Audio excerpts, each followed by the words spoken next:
बिस्मिल्लाहिर्रहमानिर्रहीम, अस्सलाम वालेकुम। मैं सलमान दुरानी हूँ, आप मेरा यूट्यूब देख रहे हैं। ख़वातीन व हज़रात, आज का जो जलसा है, अली अमीन गंडापुर को किसी ने चैलेंज किया था शहाब कि तुम अटक पुल क्रॉस कर लो और पंजाब में एंटर हो जाओ, हम तुम्हारा इंतज़ार कर रहे हैं। और आज अली अमीन ने जो है वो पैगाम दे दिया कि मैं आ गया हूँ और मेरा सलाम कबूल हो। पंजाब भी क्रॉस किया, हाँ। लाहौर की रुकावटें भी तोड़ी। हाँ। मरीम सरकार की किस्मत में 100 जूते और 100 प्याज जो थे हाँ। वो भी किए हाँ। कि रुकावटें लगा के भी क्या क्या उखाड़ लिया आपने। उल्टा आपने कामयाब कर दिया उनका जलसा। देखें, जलसे की कामयाबी की ज़मानत सलमान दुरानी साहब, आप तजिया देंगे तो आप पीटीआई के लिए मोहब्बत अगर आपके जहन में है तो आप बायस होंगे, आप कहेंगे वाह भाई वाह, तबाह कुन जलसा। हाँ। वो बजाय जो टाउट साफ़ी हैं वो कहेंगे कि भाई 1500 बंदा था लाहौर से और 60-63 बंदा था गुजराले से। अज़मा बुखारी ने कहा है, वो उनकी बात पे यकीन कर लेंगे। हाँ। यकीन तो नहीं करेंगे, हंसेंगे बाद में, बामरे मजबूरी, उस अच्छा, पर वैसे यकीन एक कर लेंगे। सवाल लेकिन है। बात सुने, हाँ। जलसे की कामयाबी कैसे पता चलेगी। हाँ। 8 सितंबर का संगजानी जलसा इस्लामाबाद वाला कामयाब हुआ। मुझे उसकी गारंटी मिली 10 सितंबर को, जब आप और मैंने पार्लियामेंट के बाहर सानिया 10 ओ। सितंबर विटनेस किया। हाँ। यस। उसके बाद अली बिन गंडापुर को डिटेन किया जाना उसकी कामयाबी की ज़मानत थी, जो गुस्सा नहीं उतर रहा था। नंबर 1, आज के जलसे में वो भाई 1500 बंदा लाहौर से था, 63 बंदा गुजरेवाले से था। हाँ। तो भाई बत्तियाँ क्यों बुझाइयाँ। मैं होता ना वज़ीर आला पंजाब और मेरा मुखालफ इस तरह का जलसा कर रहा होता और कम बंदे होते, मैं मशीनरी भेजता सरकारी, मैं 10 फ्लड लाइट्स और भेजता, मैं लाइटें लगवा के कहता दिखाओ बंदों को। अच्छा, मुझे समझ नहीं आ रही, अज़मा बुखारी या मरियम, इनमें को अकल की कमी है या क्या मामला ये है? पढ़े लिखे नहीं है और कोशिश भी नहीं करते। और मुझे ये लगता है ये जो लगातार गलतियों पे गलतियाँ कर रहे हैं ना, एक मुहावरा है कि उसका मफहूम कुछ इस तरह से है कि जब आपका बुरा वक्त हो ना, हाँ। और जब रब ने आपको ज़रा वो करना हो, सबक सिखाना हो, हाँ। कोई आपके ज़मीन पे पाँव लगवाने हो, हाँ। तो वो आसमान से उतर के डायरेक्ट आके आपको कोई सोटे नहीं मारता। हाँ, ट्रू। वो आपकी अकल निकाल देता है और आप उस अकल निकलने में ऐसे फैसले करते हैं जो आपके पैरों पे अपना कुल्हाड़ा होते हैं। और इनका वो वाला वक्त इनके चल रहा साथ यही है, हो इनका रहा वो वाला वक्त चल रहा है है। फिलहाल। राइट, मतलब पावर है, सब कुछ है, लेकिन जो नहीं है पावर नहीं है ना, वो अकल है। असल में पावर भी नहीं है। पावर आपको लगता है एस्टैब्लिशमेंट के साथ होने से होती है, बिल्कुल। यस, ये नहीं तो नहीं, गलत होती फहमी है है। होती है। हाँ। लेकिन एस्टैब्लिशमेंट ये गलत चुन बैठे। इस मुल्क की असल एस्टैब्लिशमेंट है पाकिस्तान की अवाम। अवाम। जमहूरियत में सबसे बड़ी मुक्तदरा कौन है, मुक्तदर हल्का कौन है, जमहूर, 25 करोड़ अवाम। हाँ। और उस एस्टैब्लिशमेंट का लाडला इमरान खान, बाकायदा लाडला। राइट। अच्छा। 25 करोड़ अवाम का इमरान खान लाडला है। ख़वातीन हज़रात, आपको बताना है, इस वक्त इस्लामाबाद में एमरजेंसी की सूरत हाल देखी यस, गई है। वेरी ठीक है, इंपॉर्टेंट। इस पे बात करेंगे। लेकिन शहाब, सबसे पहले ये बताओ कि ये जो आज हुआ है, सारी रुकावटें, इतनी रुकावटें थीं मोटरवे के ऊपर, सारी तोड़ के अली अमीन पहुंच गया लाहौर और जलसा गाह तक पहुंच के पैगाम दे के उसने कहा कि मैं वापस जा रहा हूँ।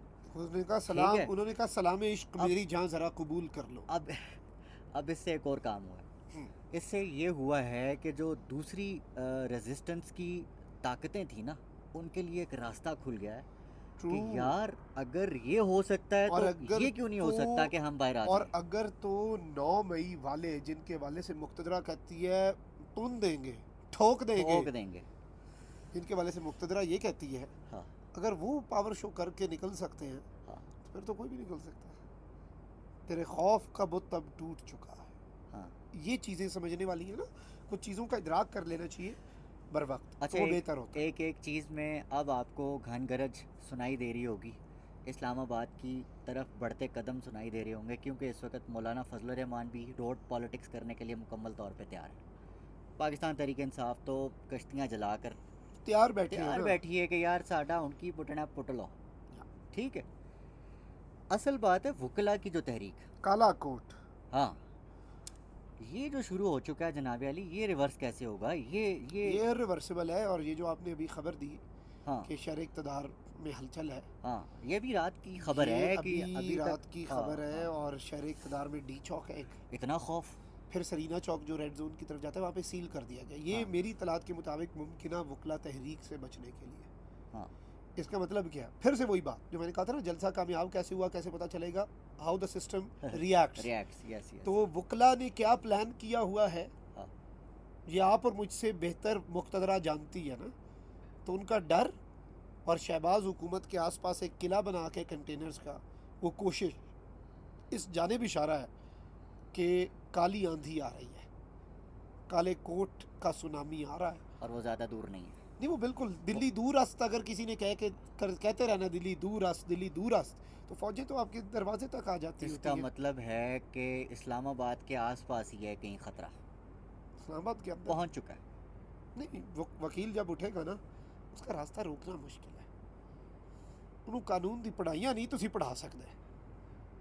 साथ उन्होंने 20 रिट पटिशन हर हाई कोर्ट में, हर अदालत में ठोकनी है, हाँ। जज ने भी सर पकड़ के बैठ जाना। जज तो याद आया, काजी साहब की कर बैठे नहीं यार आज। काजी साहब वही कीता जो उन्होंने काम में, वो वजाहत मांग लिया जी रजिस्ट्रार से, काजी फायजीसा साहब ने क्या जज्जा है फैसले उत्ते वजाहत क्यों दे दी मेरी मर्जी तो बगैर? हाँ।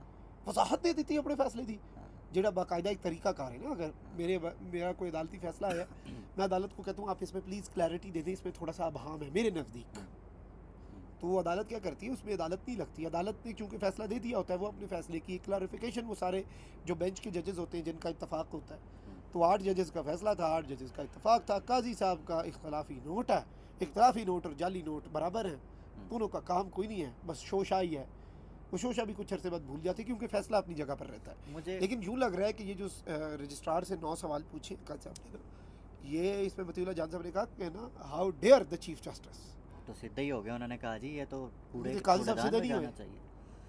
वो तो डेफिनेटली अपनी ताकत बचाने के लिए जिस एक्सटेंट तक काजी साहब चले गए हैं ना, ताकत बचाना नहीं है दुरानी साहब, इसे लोग कहते हैं काजी की सर्वाइवल की गेम है। भाई इज्जत से अपनी टर्म पूरी करो, या तो उन्हें टर्म पूरी ना करने दे रहे होते हो, हम कहते हैं ताकत बचानी है, हाँ, या तो उन्हें 25 अक्टूबर से पहले सितंबर में, अगस्त में, जून जुलाई में फारग कर रहे होते तो वो कहते ताकत बचानी है, सर्वाइवल की जंग है। वो ये तो एक्स्ट्रा हवस है ना। अब इस पे एक और एस्पेक्ट ताकत बचानी नहीं है, शहाब, नई ताकत हासिल करनी है। आपको नहीं लगता कि इस तरह से मज़ीद जो है वो अभी अब बाकी जो अक्सरियती जजेज़ हैं उनका रिएक्शन भी इस मामले पर आना है कि ये जो चीफ जस्टिस साहब कर बैठे हैं, वजाहत मांग चुके हैं रजिस्ट्रार से। काजी साहब के साथ जो होनी है ना, हाँ, काजी साहब को भी समझ कोई नहीं आ रही, मुझे लग रहा है। ऑल्दो मैं हमेशा से ये बात करता हूँ, आज फिर करूँगा। मैं काजी साहब के इस ओहदे की बहुत इज्जत करता हूँ ना, चीफ जस्टिस का ओहदा, उस मनसब की, उस इमारत की। देखिए, तारीख में सुनहरी हरूफ में याद रखे जाना, या तारीख के कूड़ेदान में आपने जाने ना, ये आपके अपने हाथ में होता है। अभी तक के हालात तो नहीं अच्छे, लेकिन मैं दुआ ये करता हूँ कि अल्लाह करे, अल्लाह करे, अल्लाह करे काजी फायजीसा साहब जो है ना, वो तारीख में सुनहरे हरूफ में याद रखे जाए। कोई ऐसा काम जाते जाते कर ही जाए ना, औखा सौखा। उम्मीद मुझे वैसे दुआ है, सुनहरे उम्मीद या नहीं है। गहरे नहीं, दुआ है, उम्मीद नहीं है। काजी साहब के लिए वो दुआ भी पता है कौन सी है? वो जो सर्जन निकल के आंदा ना, तो कहता है अब इसे दवा की नहीं, दुआ की ज़रूरत है, तो शायद सुधर ही जाए। दुआ कर सकते हैं ना। जो भी हो, लेकिन मुझे तो फ्यूचर पाकिस्तान का डार्क ही नज़र आ रहा है, लेकिन फिर भी दुआ है कि जो भी हो हमारे मुल्क पाकिस्तान के लिए अच्छा हो। इस व्लॉग में इतना ही, अगले व्लॉग में इंशाल्लाह मुलाकात होती है। तब तक अपना, अपने आसपास सबका, अपने पाकिस्तान का बहुत ख्याल रखिएगा। अल्लाह ने के बाद पाकिस्तान।